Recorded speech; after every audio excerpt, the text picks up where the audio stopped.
Gloire au Saint-Esprit. Je pense que moi aussi je vais témoigner. Moi aussi je vais témoigner de ce que Dieu a fait.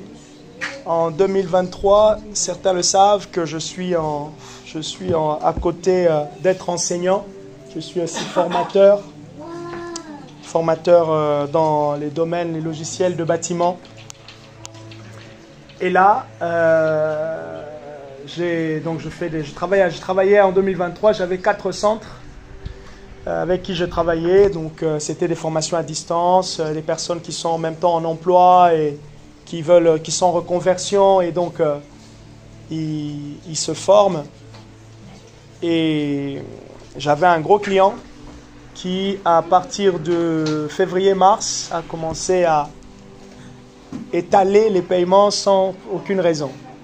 Là où on attendait un mois normal, sans rappel, d'ailleurs, bon, il y avait toujours des rappels quand même, on a commencé à attendre 1 mois et demi, c'est passé à 2 mois et demi, c'est passé à 3 mois pour des factures de mars, avril, mai, juin. Et en même temps, vu que c'était le gros client, chaque semaine, j'avais en entrée de formation au moins minimum 2 à 4 personnes par semaine. Donc ça veut dire, et c'était des personnes, on pouvait tourner à 7h, 14h, 21h. Donc quand vous comptez 21 heures de formation en temps normal, si vous faites 6 heures par semaine, ça vous fait 3 semaines avec une personne. Donc si vous avez chaque semaine des contrats de 21 heures, donc ça vous étale. Et à un moment, je me suis dit, bon, voilà, j'appelle.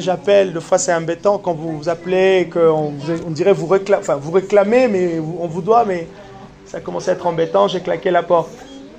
En claquant la porte, c'est allé jusqu'au tribunal. Et ça nous a pris de court, donc la situation financière était un peu, même pas un peu, mais vraiment, fallait, voilà, ça a mis au moins 2-3 mois pour remonter la pente. Et Dieu a fait grâce. J'ai obtenu gain de cause. Et ça, c'est une très bonne nouvelle.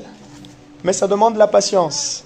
J'ai obtenu gain de cause, non pas ce que j'espérais. Non pas ce que j'espérais, c'était une grosse somme. Le juge a jugé bon, dans sa lucidité de juge, de m'accorder la moitié. Et c'est là que je me suis rendu compte que la justice de Dieu est une justice équitable. La justice de Dieu est une justice équitable. Quand Dieu dit « à moi la vengeance, à moi la rétribution », je vous assure, j'étais de fois à la limite de... Je réfléchissais comment je veux me venger. Comment j'ai envie de pourrir. Mais, tu te disais, ok, il y a la loi, mais en même temps tu dis, Saint-Esprit, est-ce que je suis en train d'emprunter une bonne nouvelle Et des fois tu dis, mais Seigneur, qu'est-ce que tu as devant que je ne vois pas encore? Quand vous attendez, quand vous espérez, quand nous tous on espère en l'Éternel, on aura toujours cette question, qu'est-ce que Dieu a devant que je ne vois pas? Et d'ailleurs, pour introduire mon message, c'est que faire après la prophétie? Que faire après avoir reçu une parole prophétique? J'ai commencé ce message le mercredi et j'aimerais le terminer aujourd'hui. Que faire après avoir reçu une parole prophétique? Nous ne recevons peut-être pas toujours une prophétie comme telle, mais nous allons recevoir des paroles. Alors vous allez me dire, mais c'est quoi la différence entre une parole et une prophétie? Simplement, c'est que c'est la personne qui vous donne cette parole. Il se peut qu'elle ne prophétise pas ou dans la maturation du don avec elle ne l'emmène pas à pouvoir prophétiser sur vous, mais elle a reçu quelque chose d'authentique. Ok? Mon deuxième témoignage, c'est avec le lycée. Après 6 ans de loyaux et bons services, l'Éducation nationale m'a accordé un CDI. Et je l'ai signé il y a... Oui. Ah, je ne t'ai pas dit, Bob. Attends, ouais, vous avez la bonne nouvelle. Et donc, ils m'ont CDIsé. Je prie en tout cas que l'année prochaine je sois à Poitiers, que j'ai moins de la route, mais il me semble que ça risque d'être que je fasse encore un peu de la route. Bon, j'espère que ça sera un peu mieux, parce qu'avec la gestion de les choses qui changent, gloire soit rendue à Dieu, je travaille à côté, mais avec la gestion du petit, c'est pas évident. Donc voilà mes 2 témoignages. Concernant la décision de justice, Barbara avait fait un rêve où on obtenait gain de cause, c'est ça? Oui, où il nous donnait quelque chose. En tout cas, la chose la plus difficile, ce n'est pas de recevoir la prophétie. Parce que recevoir la prophétie, ça vient de Dieu. Le canon, c'est lui.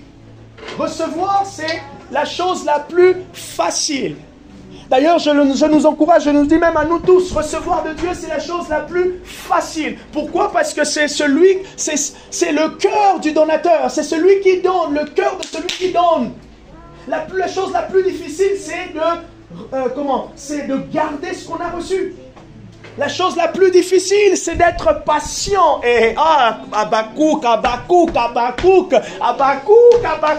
si la promesse tarde, attends là. Et Galates chapitre 5, le verset 22, mais le fruit de l'esprit est la patience. Oh, les hommes spirituels ne sont pas simplement des hommes de foi, mais aussi des hommes patients. Ils attendent de qui? Ils attendent de Dieu. Ils ne marchent pas selon la chair. Aïe, aïe, aïe, aïe, aïe, aïe, aïe, aïe. Ah! Nous adorons Jésus, mais nous attendons le retour de Jésus. Ce qui est plus glorieux, au fait, où la gloire de Christ n'est pas simplement qu'il est venu avant, mais aussi qu'il va revenir pour nous prendre. Mais pour nous prendre, c'est avec patience qu'on attend. Heureusement. Oh, j'aime Paul qui dit, gloire soit rendue à Dieu, le Seigneur, qui nous a donné son esprit. Nous n'attendons pas le retour de Jésus avec nos propres forces. Et tu as remarqué qu'à chaque fois que tu mets ta propre force, oh, tu es déçu. La Bible est claire, Abraham a voulu écourter, être rapide dans l'accomplissement de la promesse avec le fils promis. Il est passé à côté. Mais heureusement, celui qui a eu à cœur de mettre à part Abraham n'a pas tenu compte des erreurs d'Abraham. Dieu ne tient pas parfois compte de nos erreurs. Pourquoi? Parce que ces erreurs-là participent au fait dans notre croissance spirituelle. Oh, est-ce que je nous encourage ce matin? Les erreurs participent dans notre croissance spirituelle. Tu veux grandir avec Dieu, accepte de faire des erreurs. Accepte de se dire, je pensais avoir marché par l'esprit, mais non, tu as marché par la chair. Oh, nous tous, moi y compris, enfin, pas sauf moi, parce que je suis de la chair. Non, nous tous, nous marcherons toujours. Pourquoi en fait? Parce que dans ce corps encore assujetti à la faiblesse, nous avons besoin d'être conscients en fait que, vous savez si, voilà l'exemple. Vous n'allez peut-être pas avoir l'équilibre de le faire, mais vous avez déjà vu les personnes là qui ils sont sur un fil et ils marchent sur le fil là. Vous connaissez ce filant? Voilà, c'était le nom. J'ai hésité de le dire, mais le Saint-Esprit disait c'était ça. Donc, filambule. Voilà. Le gars, il marche, à côté il peut tomber. Non. Tellement maîtriser l'équilibre. Et maintenant, remarquez ce qui se passe, nous, avec la vie chrétienne. En fait, on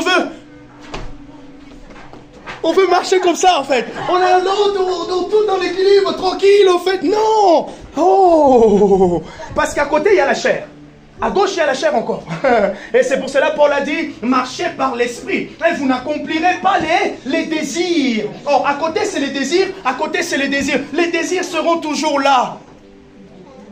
Les désirs seront toujours là. Mais pour pouvoir vaincre, au fait, nous devons marcher selon l'esprit. Et donc, votre question, notre question, c'est comment est-ce qu'on marche par l'esprit? C'est que lorsqu'on suit les tendances de l'esprit. Et les tendances de l'esprit, tu le connais à travers les Écritures. Comme je vous ai dit tout à l'heure, des fois je me disais, mais non, j'ai envie d'aller mettre un commentaire sur une page. J'ai envie d'aller mettre un commentaire sur, je sais pas, sur sa page Instagram ou la page Facebook de l'entreprise. Barbara me dit, tu sais pas quoi, tu vois. Arrête, attends. Et là, tu sens l'injustice. Tu sens l'injustice. C'est normal d'être démuni. Mais là où j'aimerais t'encourager, maintenant que tu penses que tu es démuni, ce qui de fois est en train de te travailler. Des fois, je me dis, mais Seigneur, est-ce que ici, tu n'es pas en train de travailler aussi quelque chose de moi? À travers cette situation? Même si je n'avais pas de réponse directe, mais sûrement. Juin 2023. Juillet 2023. Oh là, deux fois, je racontais, je sais pas, à Sandrine, le dimanche dernier, deux fois, tu te dis, mais tu regardes le compte. Oh là. Non, mais non, je ne veux pas emprunter l'argent de l'église. Non. Même si je veux rembourser, même si j'ai le droit, non.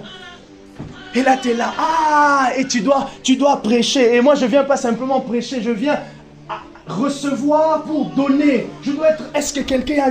Saint-Esprit, peut-être ce matin, il y a une parole de connaissance que tu veux libérer. Mais maintenant, tu sens le cœur est lourd. Pourquoi? Parce que le compte est vide. Le cœur est lourd parce que le compte est rouge. Non. Et là, tu montes en langue, tu as l'impression que tout t'as juste cogné le plafond. Dis, mais ça... Oh là là, Seigneur, comment je vais prêcher ça? Comment je vais prêcher cet après-midi? Comment? Tu fais les 100 pas jusqu'à ce que Dieu te fortifie. Que faire après une parole prophétique? Prenez avec moi Juge. Je vais nous donner quelques points qui vont sûrement... Et n'hésitez pas, si vous souhaitez intervenir, me poser les questions, n'hésitez pas. Dans les 25 minutes, d'ici midi 10, j'aimerais clôturer ce moment. Juge chapitre 13, c'est l'histoire de la visite de l'ange aux parents. Juge, où tu es. C'est drôle, on parle des avocats et on voit les juges. Et sûrement, il y a des oranges à côté. Ceux qui ont compris la blague. Ceux qui n'ont pas compris, je vais refaire une autre. Juge, chapitre 13. Le pasteur cherche juge. J'ai un trou de mémoire. Juge, où tu es? Juge. Après Josué, avant Samuel. Voilà. Juge 13. Juge 13 à partir du verset 1. Regardez ce qu'il est dit. Les Israélites firent encore ce qui est mal aux yeux de l'Éternel, et l'Éternel les livra entre les mains des Philistins pendant 40 ans. Ils firent des choses mal, voilà pourquoi il y a eu la conséquence. La conséquence, ils ont été livrés. Juge 13, verset 1. Ce qu'on voit dans la Bible, au fait, et d'ailleurs même qui est une vérité spirituelle, c'est que la désobéissance a des conséquences. Mais dans cette conséquence, l'amour de Dieu nous couvre. Et regardez comment l'amour de Dieu était manifeste pour eux. Il y avait du coup un homme de Tsoréa, de la famille des Danites, et qui s'appelait Manoah. Sa femme était stérile, elle n'avait pas d'enfant. Elle n'avait pas encore enfanté. Alors l'ange de l'Éternel apparut à la femme et lui dit, voici que tu es stérile, tu n'as pas enfanté, tu deviendras enceinte et tu enfanteras un fils. Maintenant, prends bien garde de ne boire ni vin, ni liqueur, et ne mange rien d'impur. Parce que Dieu avait déjà parlé au peuple d'Israël en les montrant les types d'aliments qui étaient impurs. Ces genres d'instructions nous aussi, on peut les recevoir. Au moment voulu, je vous raconterai un rêve dans lequel que le Seigneur m'a donné, me concernant, mais sûrement ça servira d'exemple au moment voulu, sûrement dans les 3 mois qui viennent. Maintenant, prends bien garde de ne boire ni vin ni liqueur et ne mange rien d'impur, car tu vas devenir enceinte et tu enfanteras un fils. Le rasoir ne passera pas sur sa tête, parce que cet enfant sera naziréen de Dieu dès le ventre de sa mère. Et ce sera lui qui commencera à sauver Israël de la main des Philistins. Ce sera lui qui va commencer à sauver Israël de la main des Philistins. Qu'est-ce qu'on remarque au fait dans ce passage? Premièrement, une visitation. Deuxièmement, un message. Troisièmement, une instruction. Je reprends. Qu'est-ce qu'on remarque dans ce passage? Une visitation. Premièrement. Deuxièmement, un message. Troisièmement, une instruction. Et je vais rapidement revenir sur ce que j'ai dit la dernière fois. J'ai défini ce qu'était une parole, une prophétie. J'ai dit qu'une prophétie, c'est simplement une parole qui est donnée sous l'inspiration divine. Et dans ce sens, j'ai dit que prophétiser, du coup, c'est parler selon l'inspiration. Ok? Je déclare ceci. Et j'aimerais aussi encourager toute l'Église, au fait, pour prophétiser, vous n'avez pas toujours besoin de recevoir une révélation quelconque. Non, on peut prophétiser avec les Écritures, avec le Logos. C'est suffisant. C'est suffisant. Mais maintenant, regardez un peu comment la combinaison, comment ça se passe. Souvent, l'efficacité de la prophétie avec les Écritures, avec la Bible, viennent au fait ou prennent leur soubassement lorsque vous avez compris quelque chose. Nous tous, au fait, lorsqu'on a lu, il y a eu des tilts, il y a eu des éclats, au fait. Et pendant que tu priais, il y a un verset biblique que tu l'as compris dans un autre sens. C'est à ce moment-là qu'il y a l'onction. Et c'est ce qu'on appelle la parole Réma. Pour prophétiser avec la Bible, oh, le Saint-Esprit te donnera un réma. Amen. Le Saint-Esprit te donnera un réma. Et lorsque le réma vient, le réma, tu sais pas, le réma il vient quand il vient. Le réma, la parole révélée, la parole instantanée, l'idée instantanée, la pensée instantanée. Je sais pas, j'étais en train de faire la vaisselle et directement, ce passage a pris un tout autre sens. Oh, pendant que ce passage prend un autre sens, tu peux parler encore, tu parles en langue, tu pries, tu adores Dieu. Et là, tu commences à déclarer ce passage. En 2016, je termine, mon stage s'arrête comme ça parce que l'entreprise ne voulait plus de moi. Ils arrêtent mon stage brusquement. Je passe 1 mois en train de chercher un stage.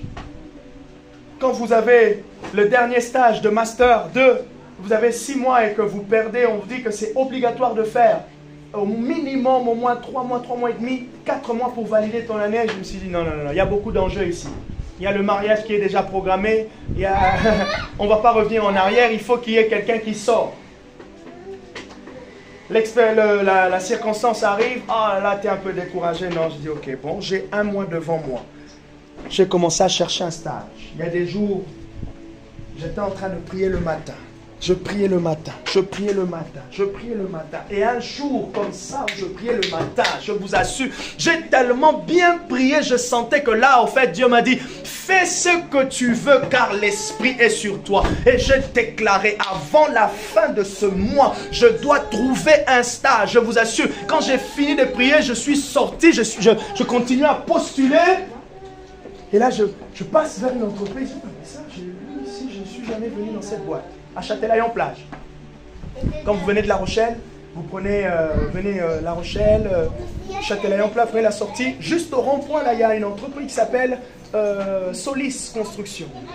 Et là, paf, j'arrive, je postule. Et monsieur, ouais, c'est bon ça. T'as un très bon CV. Ouais, pourquoi pas. Attends. Non, mais franchement, moi, tu me plais beaucoup. Hein. C'est vrai. Non. Fastoche, t'as même pas besoin de... Tu sais, le truc traditionnel. D'accord, la secrétaire, on va relire, on va faire un entretien, on va vous convoquer. Oh non, fastoche, papa. Je déposais, je crois, j'ai déposé le vendredi. Un vendredi, le week-end, j'ai appelé mardi. Ah oui, non, non, pour moi c'était bon. Hein. En fait, il faut que je vois avec mon nom. Ah ben en fait, moi je ne savais pas que c'était bon le premier jour. Ok. Donc juste, ok. Donc vendredi à vendredi, le vendredi qui suivait, je savais que j'étais pris. Le lundi qui suivait, j'ai commencé. Et j'ai fait 1 mois et demi le meilleur stage. À la fin, ils m'ont même gratifié plus que là où j'avais passé 3 mois. Qui m'ont donné... c'était bien aussi, mais l'autre c'était plus. La parole Réma, ça nous arrive tous. Vous avez un tilt, vous avez comme une compréhension comme ça, qui vient soudainement. Ah, c'est là qu'il y a l'onction. Et c'est même à ce moment-là que l'onction prophétique opère. Pourquoi? Parce que l'onction prophétique, c'est l'onction de la révélation. Prophétiser, c'est à ce moment-là, avec les Écritures. Oh, je déclare, j'ai compris ceci. Même lorsque vous êtes en train d'écouter la prédication comme ça, avec les exemples, tout ce que je donne. Oh, je déclare, je libère. Tout à l'heure, quand j'ai donné la parole, souviens-toi. Le Saint-Esprit est en train de nous parler à nous tous. Souviens-toi. Et maintenant, quand tous on prend cette parole, ça, pour chacun, ça prend une connotation différente. Et maintenant, quand tu relis cela, souviens-toi, souviens-toi. C'est là que maintenant Dieu commence à te parler personnellement. Et tu commences à comprendre, oh, qu'il y a des choses que j'ai oubliées. Tu commences à comprendre que tu as oublié Dieu dans un domaine. Tu commences à comprendre au fait que, tu avais oublié Jésus. Pourquoi? Parce que tu n'avais pas pris compte de ta relation avec Dieu. Tu commences à comprendre que tu avais oublié le don, tu avais oublié le ministère, tu avais oublié quelque chose. Et même quand Dieu dit souviens-toi, oh, mais c'est parce qu'il veut te rappeler, c'est pas parce qu'il veut te reprocher. L'esprit de condamnation, c'est toujours, tiens, oh, mais oui, parce que j'oublie toujours, mais c'est normal en nous pour oublier. Heureusement qu'il a dit, lui, il n'est pas un homme pour oublier. C'est Dieu qui n'est pas un homme pour oublier. Toi, tu oublieras. Même si tu t'exerces à avoir une bonne mémoire, ça peut t'échapper. Demandez à Marie. Combien de fois elle me relance sur WhatsApp? Et je ne veux pas en citer pour mon épouse, comment ça commence à faire des problèmes. Note, pour ne pas oublier. C'est pour cela on note. Et d'ailleurs, Habakkuk nous dit quoi? Si la promesse tarde, attends-la, écris.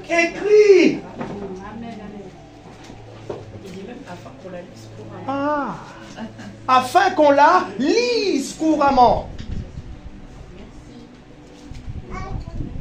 Alléluia. Et donc, prophétiser, c'est ça. Maintenant, j'ai dit aussi que lorsque vous recevez une parole prophétique a 3 composantes importantes. 3 composantes. 3 composantes importantes. Une parole prophétique a 3 composantes. La première, c'est la révélation. La deuxième, c'est la manifestation.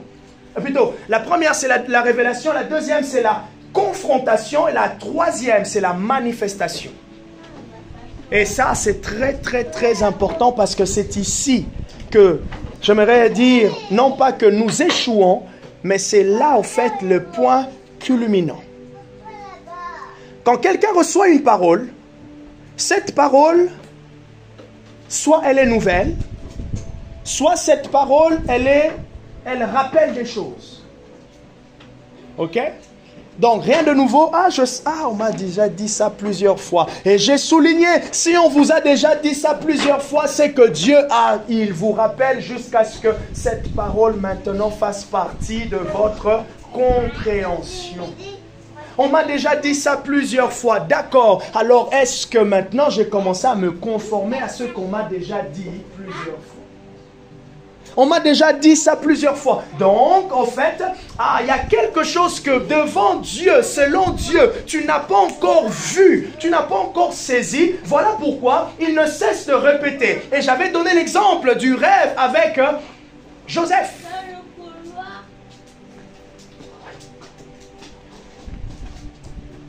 Et là, c'est là que c'est drôle. Il vient ici comme son frère. Oh non, ils sont prophétiques.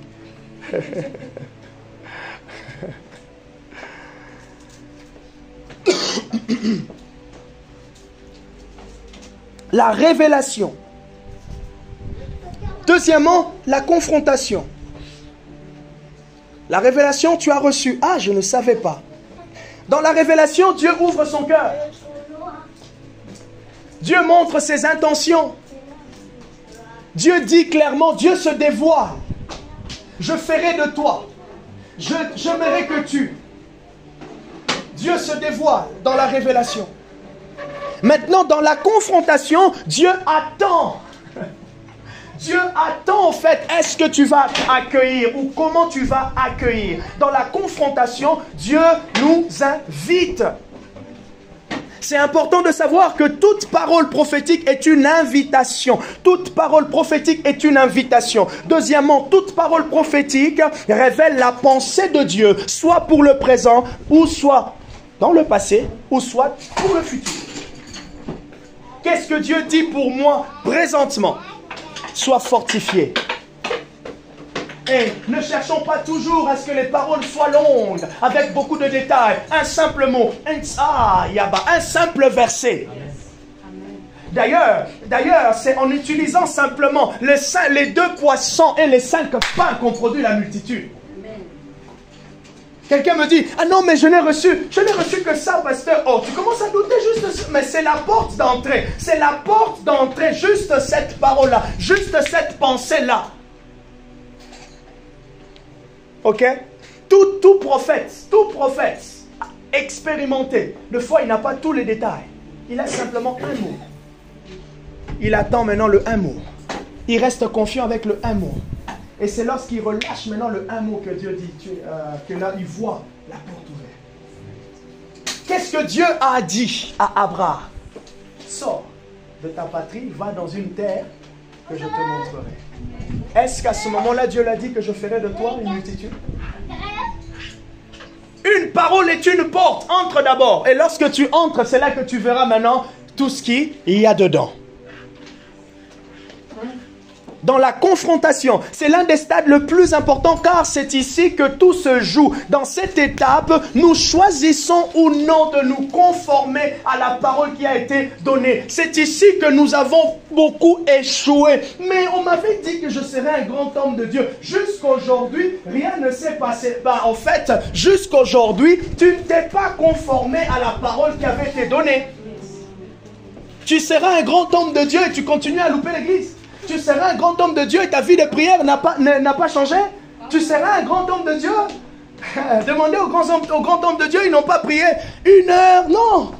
Ils ont passé longtemps, ils ont été des hommes de recherche, ils ont lu la Bible. Tu seras ceci, tu seras cela. Je vais t'utiliser pour ta famille. Oh, mais tu crois que ça va se passer comme ça simplement parce que Dieu l'a dit? Non. Il y a un caractère. C'est là dans la confrontation, en fait, qu'on remarque maintenant l'écart entre nous et la parole de Dieu. L'écart entre nous et la prophétie qui a été libérée.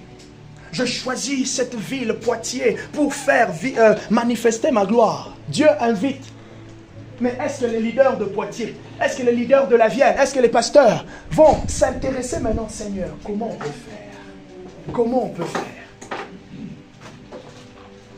Je vois dans ta maison une maison de réveil. Tu vas accueillir des gens ici. Si tu n'ouvres pas ta porte, le réveil ne commencera pas.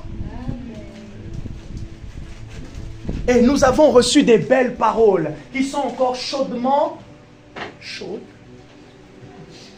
Au chaud. Nous avons reçu des belles paroles. Ah, je t'encourage à aller maintenant scruter toutes les paroles que tu as reçues. Tu te rendras compte que, oh! Mais en fait, je suis ici, je suis au stade de la confrontation. Je n'ai pas beaucoup réfléchi. Cette parole attend que je devienne. Je répète, la parole prophétique est un miroir. La parole prophétique est un miroir. C'est clair que si tu te regardes aujourd'hui devant cette parole, tu ne ressembles pas.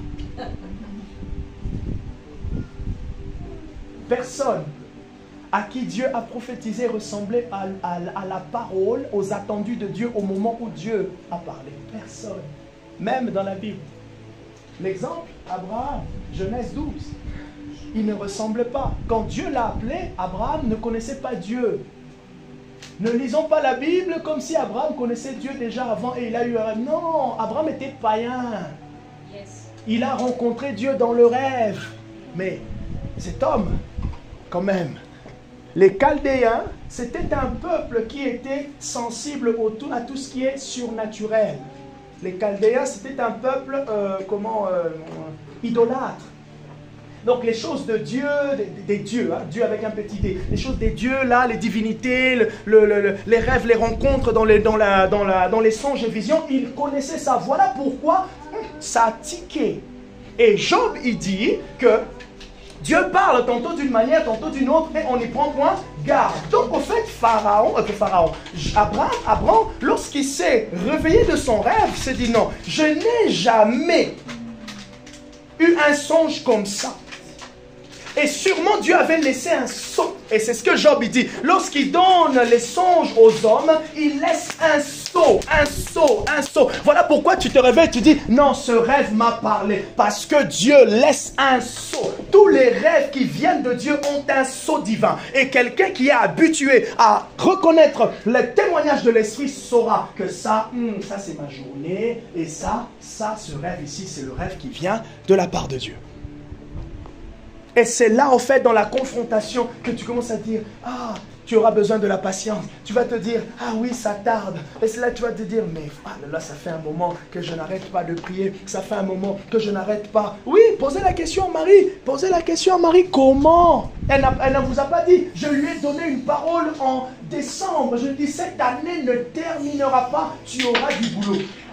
On est quand? Non, je dis, non, je parlais de 2024. Je lui dis, 2024.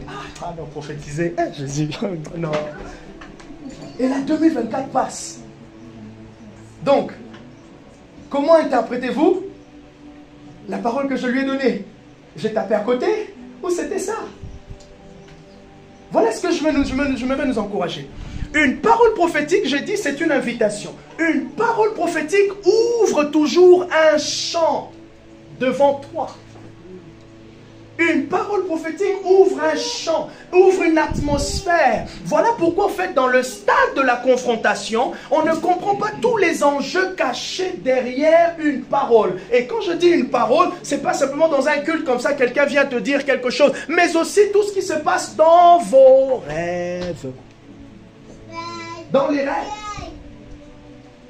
Elle a dit que j'avais fait un rêve. Ah! Quand quelqu'un me dit j'ai fait un rêve, je lui pose la question, est-ce que tu es sûr de ton rêve? Moi, je ne peux pas douter du rêve de la personne. Je ne peux pas placer 90% de doute dans le rêve. Je n'étais pas là. Je vais juste aider. Par contre, je vais accompagner la personne pour qu'elle puisse saisir tout, surtout si ça vient de Dieu, qu'elle saisisse tout ce qui est compris dedans, si je discerne que cela peut venir de Dieu. Et maintenant, moi et la personne, je regarde aussi. Ah, je dis à Marie, reste là. Tu as fait ce rêve-là, si tu penses que c'est vraiment... Reste dans ce rêve. Attends. Il y a des mois où c'était lourd. Il y a des mois où elle luttait pour servir. Ah, ben oui. Voilà, est-ce qu'on peut applaudir? Gloire au Saint-Esprit.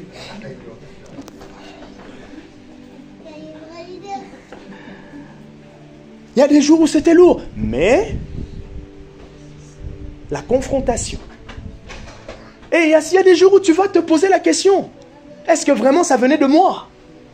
Est-ce que vraiment, c'est tout à fait normal que personne ne nous trompe. Les héros de la Bible aussi se sont posé les questions. D'ailleurs, pourquoi Abraham est allé chez Agar pour avoir Ismaël? Parce que 25 ans, 20 ans, à ce moment-là, c'était long. C'était long. Et maintenant, après, il y a la manifestation. Dans la manifestation, c'est là qu'on saisit. C'est là maintenant que la parole commence à prendre forme. Mais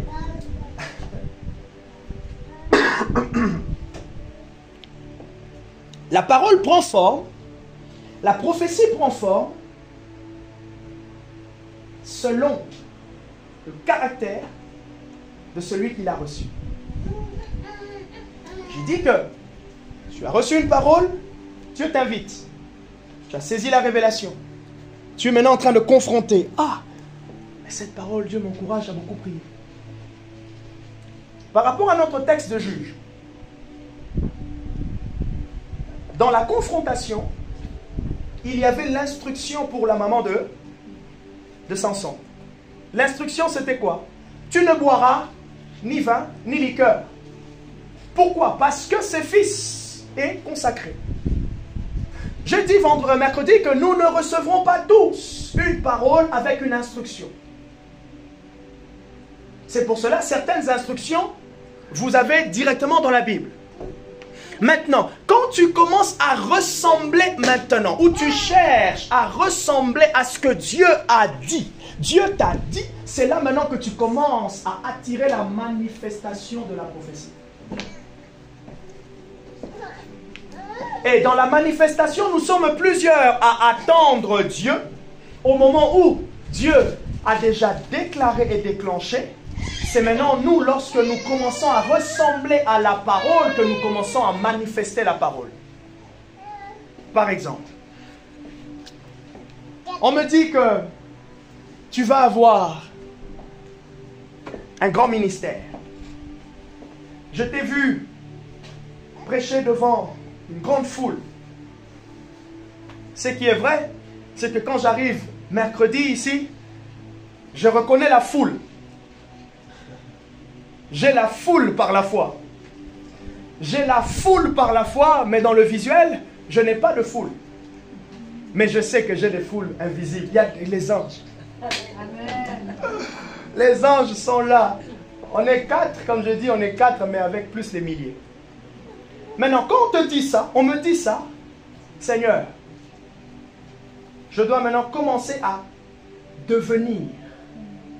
Ça veut dire, quand je regarde, mercredi, quand je regarde l'église, quand tu passes dans des challenges, tu te dis non, Dieu a dit.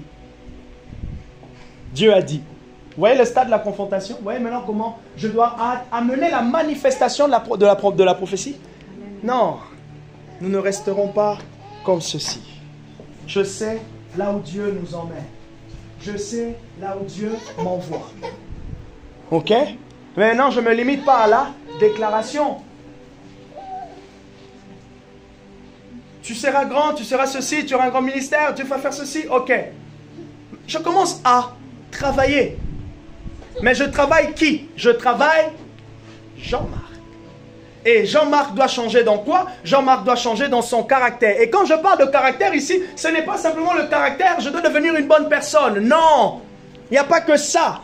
C'est aussi le caractère, l'ensemble de la personnalité que Dieu veut que je sois pour se diriger ce grand peuple. Et c'est ce qui s'est passé, c'est ce qui s'est passé pour Moïse.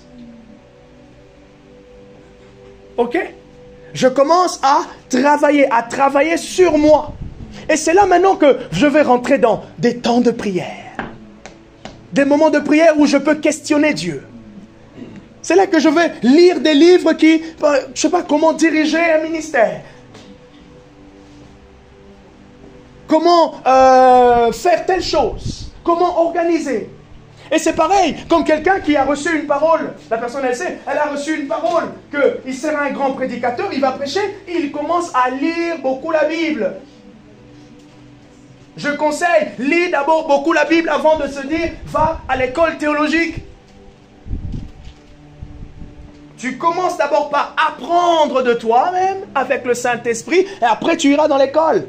Parce que sinon tu risques d'apprendre tellement de l'école que tu n'as jamais appris toi-même de Dieu. Même si à l'école, ça va te pousser à apprendre aussi par toi-même. La question? Je disais que quand vous avez dit qu'on doit devenir pour apprendre une prophétie, c'est une preuve de foi parce que quelque part on se comporte comme si on a déjà reçu. C'est ça. On se comporte comme on l'a reçu. Je dirais ceci. Tout ce que tu as reçu comme une prophétie, tu l'as noté, tu as compris. Voilà ce que tu peux faire. Tu commences par honorer la parole. Que faire après avoir reçu une parole de prophétie? Tu honores la parole. Honorer, c'est valoriser. 1 Thessaloniciens 5, verset 20, je crois, où j'avais noté, voilà, c'est ça, 1 Thessaloniciens 5, 20, Paul il dit, ne rejetez pas les prophéties. Tu honores. Tu honores la parole. En honorant la parole, tu es aussi en train d'honorer le donateur. Non pas simplement Dieu, mais aussi celui qui te parle. Et c'est là que de fois, il faut avoir du courage lorsque tu donnes une parole comme ça en public. Voilà, les têtes des gens, tu as l'impression que... Modérons nos têtes lorsqu'on donne les paroles aux gens, parce que ça évite que les gens soient bloqués parce qu'ils pensent que vous êtes en train de mentir. Ok? C'est une grande démarche de foi lorsqu'on prophétise pour quelqu'un. On honore la parole. Deuxièmement, tu gardes la parole. Tu gardes. Et tu gardes pas juste pour garder, tu réfléchis. Tu réfléchis. J'aime bien ce que disait Lancelot une fois, du lundi au mercredi, il écoute tout ce qu'il a écouté. Tout ce qu'il a écouté, les choses de Dieu. Et de jeudi à dimanche ou à samedi, qu'est-ce qu'il fait? Il relit son cahier où il a écrit ses prédications. Ah, je dis, mais moi, quel écolier, ça c'est un bon élève. Et c'est là que de fois, quand il vient me voir en entretien, il vient me voir, ah tiens, je voulais te dire, en fait, tu sais, le mercredi, tu avais dit quelque chose dans ta prédication. Ah oui. Oui. Deux fois je dis, ok, c'était quel thème? D'accord, ok. Tu avais dit quelque chose dans ta prédication, à un moment donné, tu avais dit cette phrase. Est-ce que tu peux me le redire? Ah, dans mon cœur, je dis, non, slow. J'étais sous le feu de l'action. À la 25e minute, 34e seconde. J'avais dit ça. Non, ça c'est moi qui ai rajouté. Tu vois, Lancelot, ils ont dit ici que tout le monde a cru que tu m'as même dit 24e minute, 25e seconde. Non, c'est pas ça, c'est pas ça. Donc on garde la parole. Et Marc chapitre 2 verset 19 nous dit que Marie avait gardé dans son cœur. Oh!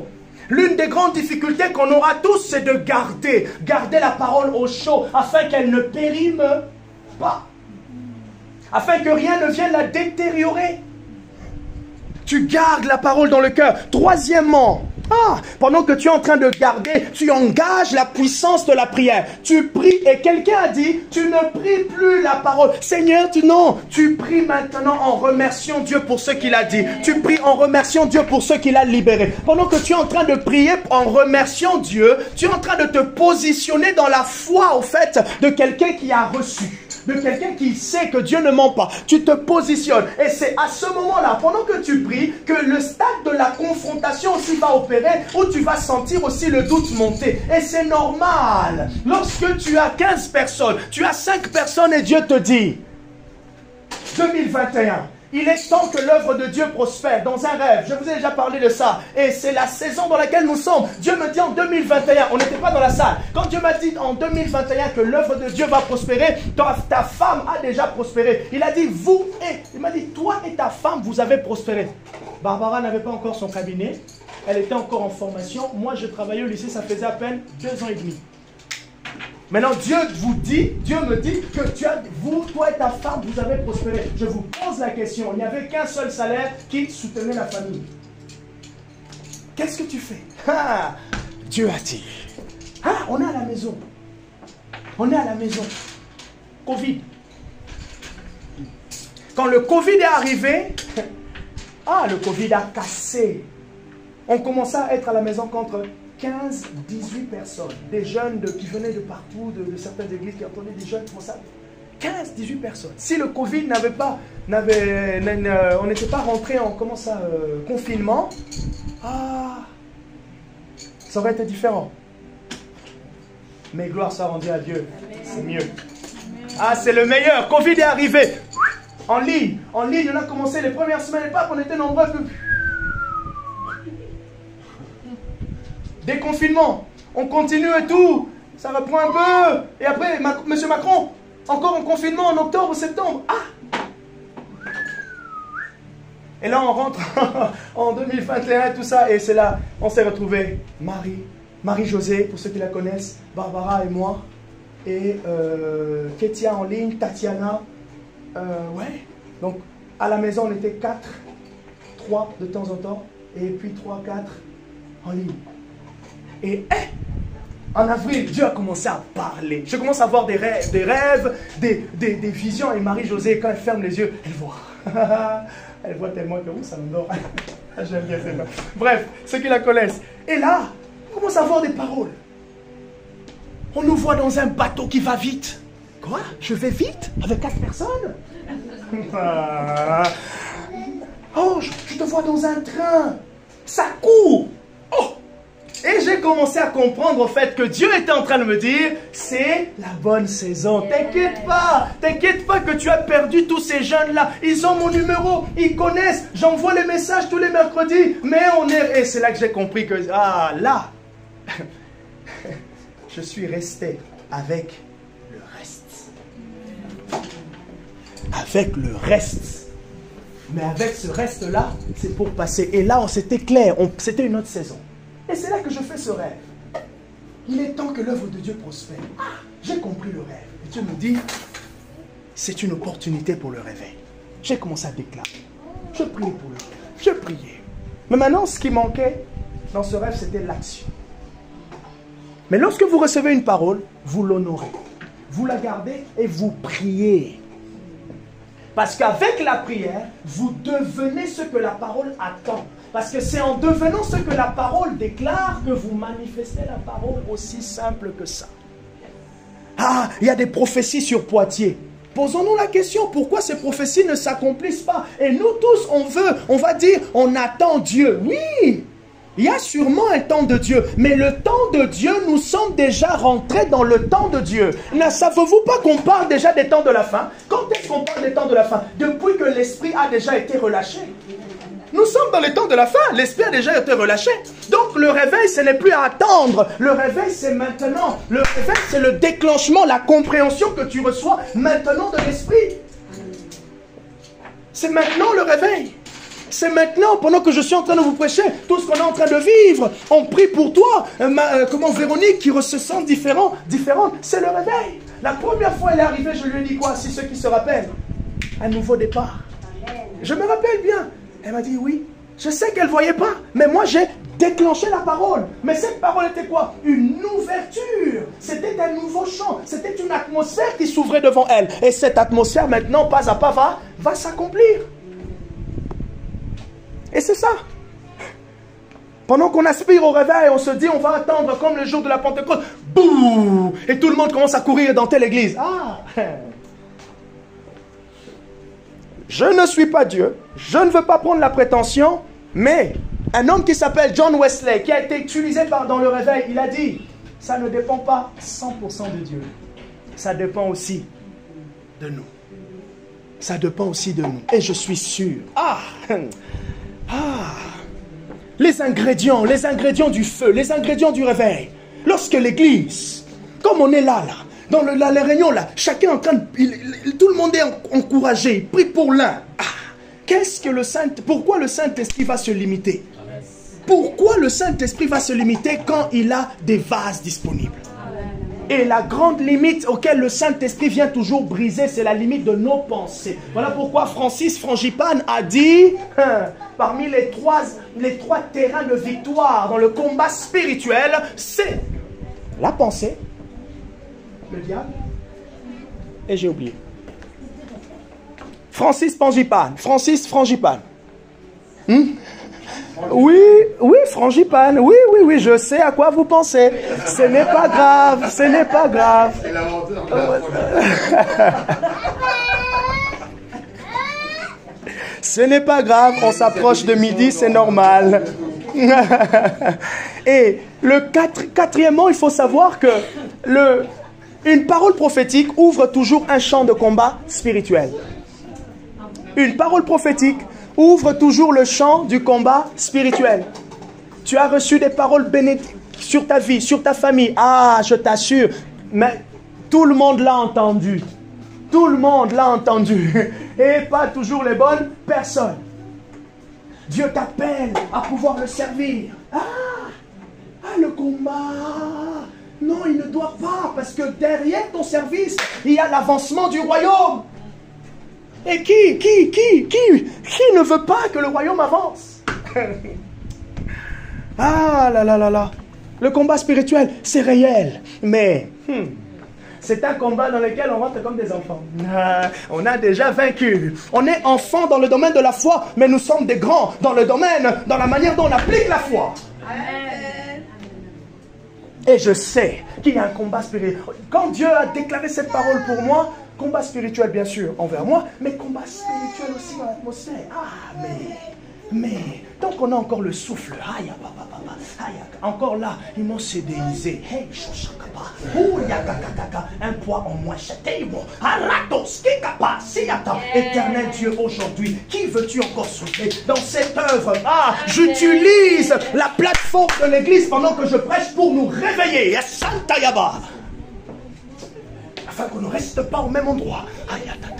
Le royaume doit avancer. Ah, tu veux dire, ça fait 25 ans, ça fait 15 ans. Une fois j'ai regardé, j'ai dit Seigneur, ça fait 10 ans que je vais être à Poitiers. Et j'ai pleuré, j'ai dit Seigneur, 10 ans. Qu'est-ce qui m'a amené en 10 ans? Ah, ça fait 25 ans que je suis croyant. Pose-toi la question, dis simplement à Dieu, Seigneur, est-ce qu'on a assez travaillé comme tu le voulais? C'est des questions peut-être que vous n'allez pas vous poser parce que vous dites, ah, vous commencez à avoir le... Non! Tu commences à te reprocher? Non, si tu sens que Dieu dit, non, j'ai pas assez travaillé comme vous le voulez. Ah, du coup, tu dis, ah, mais Seigneur, c'est vrai. Hier, je parlais avec quelqu'un, et la personne me dit, au niveau de la ville, il y a tellement un clivage entre les pasteurs. La personne, il vient juste de s'installer là, il y a un mois, il a dit, mais je ne savais pas qu'il y a tellement des groupes. Mais on ne se connaît pas. Chacun évolue pour sa fédération. Ah, hier je suis rentré, je me touchais, j'ai dit, ah Seigneur, moi aussi, aie compassion. Je ne suis pas en train de faire le ministère de WSM.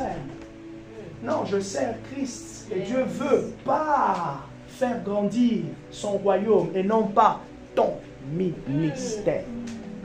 Et non pas ta fédération. Et le monsieur me disait, nous sommes tellement dans des clivages de fédération qu'on ne se parle même pas. J'invite l'église le 2 juillet. Le 2 juillet, mercredi, on n'aura pas culte ici. Pourquoi? Parce que je nous encourage à aller soutenir 2 hommes de Dieu qui s'appellent Monsieur David Terry ainsi que Jérémy Potin qui vont faire une réunion de réveil à Jaunet-Clan ou Jaunet-Marigny ici. Nous tous, là-bas. Yes. Allons-y voir, allons-y être encouragés, allons-y semer avec eux. Amen. Et hier, on m'a proposé de pouvoir tenir les gens pour qui on va prier. Je dis oui. Je vais aller pouvoir faire Pasteur Jean-Marc. Ah, non. Je vais être là. Pendant que l'on est en train de prier, les gens tombent. Je dis, oh, Seigneur, merci. Peut-être moi aussi. Hey, moi aussi. Mais je suis dans l'environnement de l'onction. Avec la foi, je reçois l'onction. Parce que s'il y a une portion qui doit booster ma vie avec eux, brégement, on va être là. On va aider les gens à tomber dans la chaleur. Oh, l'onction que tu sers, c'est l'onction que tu reçois. L'onction que tu sers, c'est l'onction que tu reçois. Non, il n'y a pas le temps.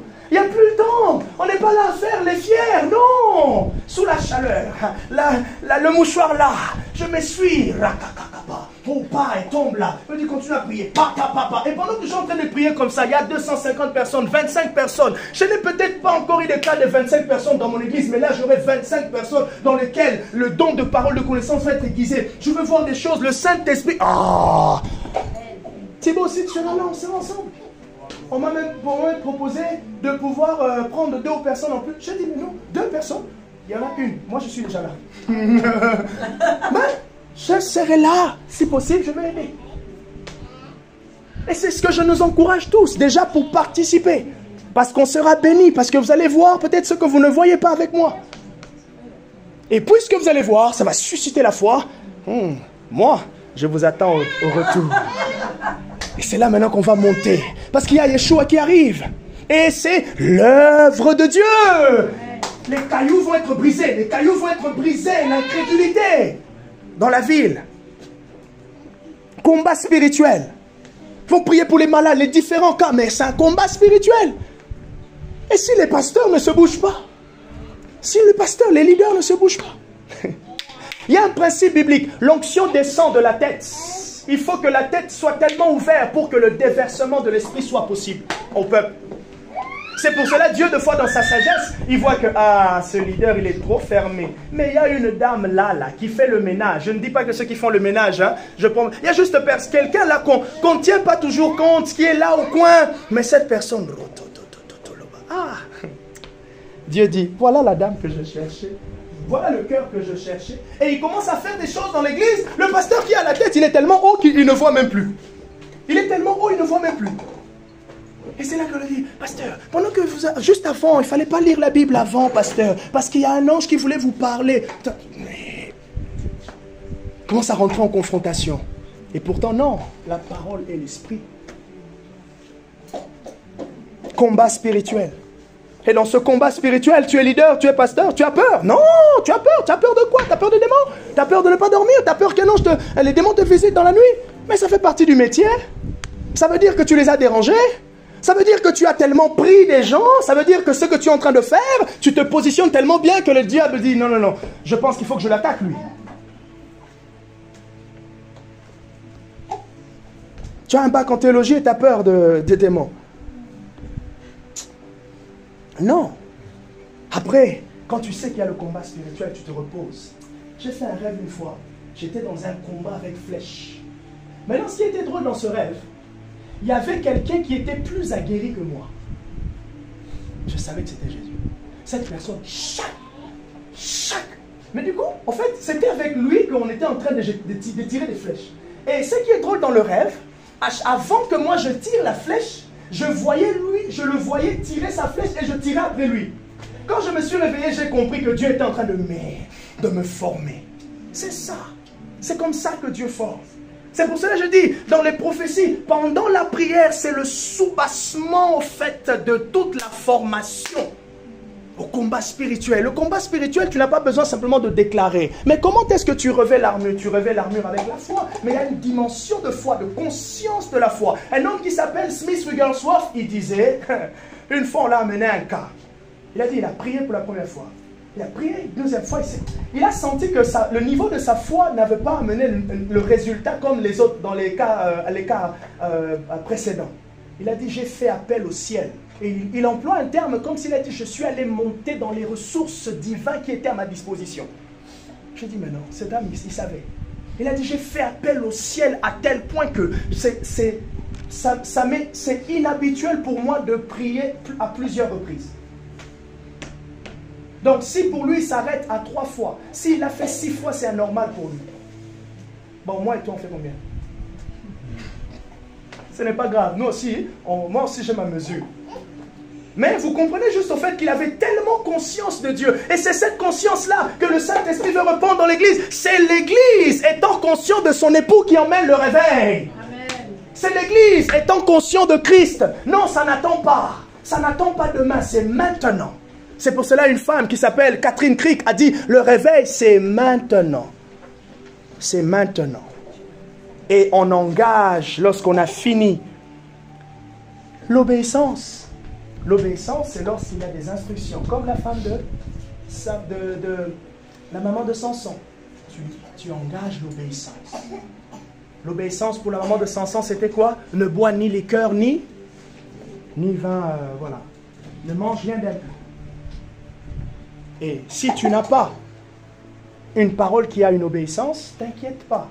Reste fidèle aux Écritures. Les Écritures suffisent. Ok? Les Écritures suffisent pour te permettre à obéir. Tu as une question? Alors, les Écritures suffisent pour que tu puisses obéir. Moi aussi, j'ai transpiré. Tu as reçu une parole. J'aimerais qu'on remercie le Seigneur. Tu veux garder ce que tu as reçu. Voilà ce que tu fais, tu honores premièrement. Deuxièmement, tu valorises, tu gardes la parole. Troisièmement, tu engages la puissance de la prière jusqu'à ce que tu commences à croire profondément à cette parole. Quatrièmement, ne t'inquiète pas, tu engages le combat spirituel. dans le combat spirituel, tu reconnais que tu es plus que vainqueur par celui qui t'a fortifié. Cinquièmement, tu engages la puissance de l'obéissance et tu dis à Dieu, tout ce que tu me diras de faire, j'aimerais le faire. Tout ce que tu me diras de faire, tout ce qui est lié à cette parole que je dois faire. Il y a certaines choses je ne sais pas, mais tout ce qui est lié, j'aimerais le faire. Tu dis clairement à Dieu. Et aussi, ici, j'aimerais t'encourager, ne cherche pas un sans faute de l'obéissance. Non, tu cherches un cœur qui obéit. Et si Dieu te montre que tu n'avais pas obéi à ça, tu dis, Seigneur, je ne pensais pas, je ne l'avais pas vu. Et tu t'engages au moment où Dieu t'a montré à obéir à la parole. Et c'est ce que le Saint-Esprit est en train de faire peut-être maintenant pour quelqu'un. Dieu lui remontre certaines choses. Elle se dit, ah ben oui, c'est peut-être la prière qui m'a manqué, c'est peut-être l'obéissance qui m'a manqué.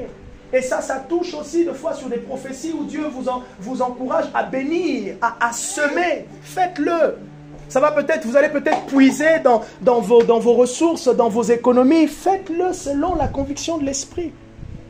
Ce n'est pas parce que Dieu, une prophétie, une parole engage les finances que ce n'est plus de Dieu. Et peut-être aussi vous aurez besoin, Seigneur, je n'ai pas tout compris. Sixièmement, je n'ai pas tout compris. C'est normal, c'est normal.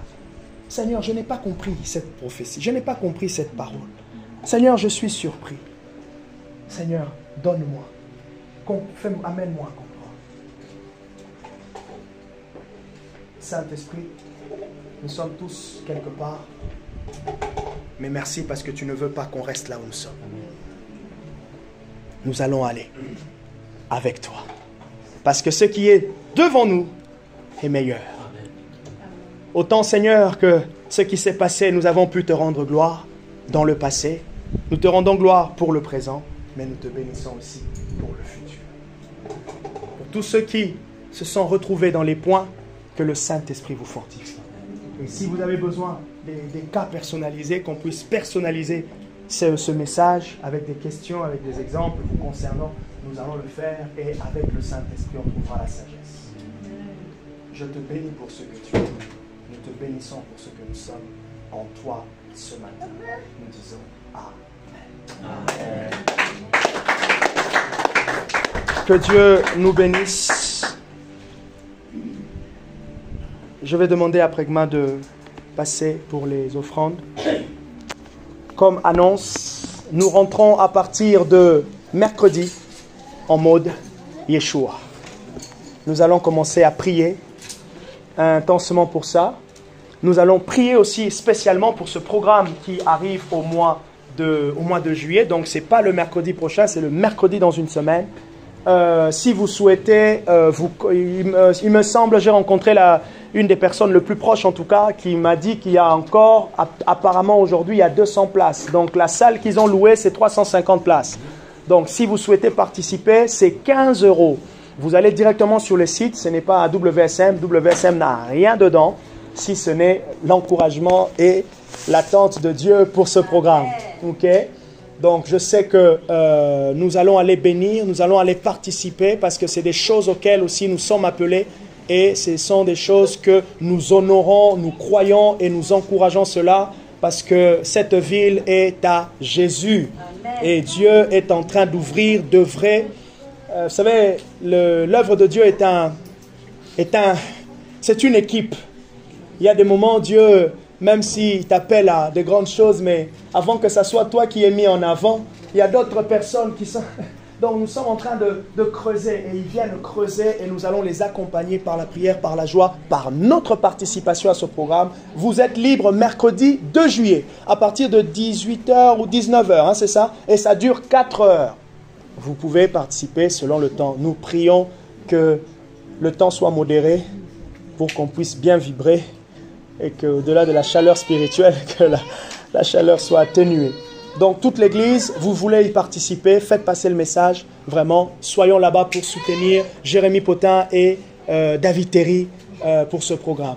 Sinon, pour nous, on se retrouve mercredi pour un autre réunion normale, pour un temps de prière. Sûrement, je vais commencer un nouvel enseignement ou une étude biblique dans les domaines des dons parce que je nous ai dit que le prochain Yeshua qui arrive, c'est le Yeshua de l'Église. Yes.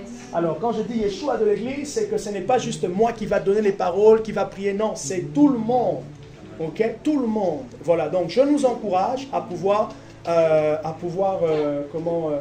faire ce pas, être courageux et à venir me voir. J'aimerais parler à telle personne, j'aimerais parler à telle personne.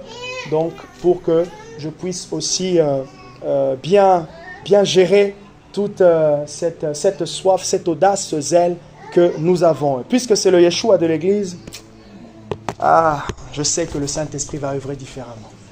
Le Saint-Esprit va œuvrer différemment.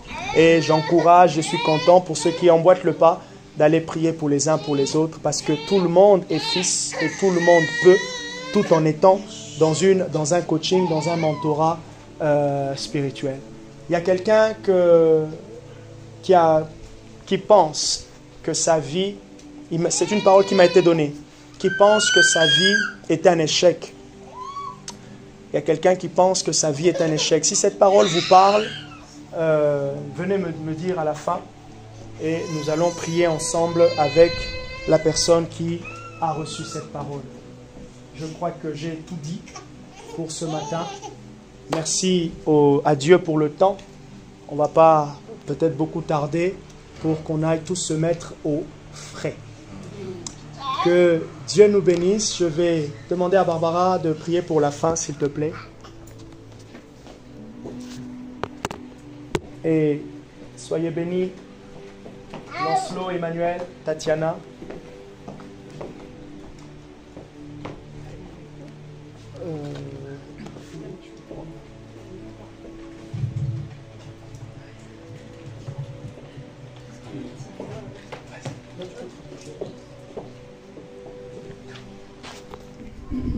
Seigneur, nous te remercions pour ce temps de culte. Demandons encore une fois que tu puisses venir au secours de notre manque de foi, parce que nous sommes un peuple qui avons soif de voir encore tes exploits. Nous voulons que notre semaine ne soit pas banale, parce que tu es un Dieu extraordinaire. Nous voulons que l'exceptionnel soit vraiment régulier, que dans notre quotidien, nous te voyons, que le surnaturel puisse être vécu. Demandons seulement de marcher dans notre héritage. Alors Seigneur, s'il te plaît, que dans nos nuits tu puisses te révéler, que dans nos journées tu nous parles.